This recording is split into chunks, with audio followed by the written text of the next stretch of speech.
来是立法院搁来爆发着口角的冲突。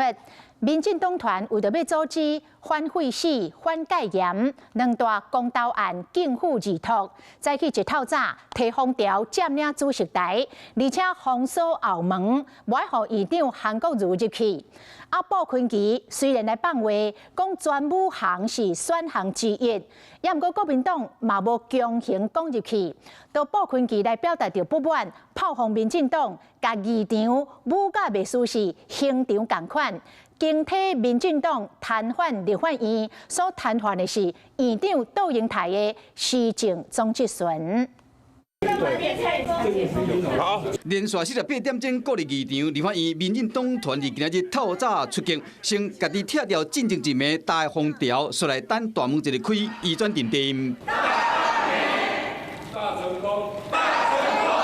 议场内三面壁拢被打违法会议的封条，就是不满反废死、反戒严两大公投案直接交付儿通。民进党团伫议场中摆真大字的8字，将国民党立委头上拢放伫边啊，再次阻止议事进行，也过国民党团无硬讲。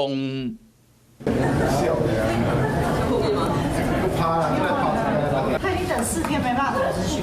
国民党的立委老陈在开完党团会议，到议场签到开会，看主席台被封锁，今日一天讲搬舞出是选项之一的国民党团总调鲍坤琪，口说讲被阻止的其实是行政院长窦英台总质询。为什么把立法院现在弄得像刑场一样？这么多的封条，难道柯建铭要把卓荣泰押赴刑场吗？我们在这里会静候什么时候能够开会，也希望民进党不要瘫痪议程，准时到立法院来履行我们的责任跟义务。或许有协商要如何进行，那刚刚应该问柯总召，他比较了解。那他已经要跟韩院长去做一些沟通了，我们希望沟通能够顺利。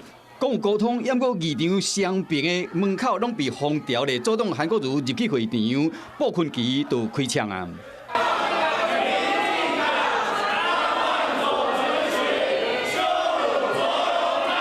那力正面交锋，大声对呛，刺卡心嘛是有备而来。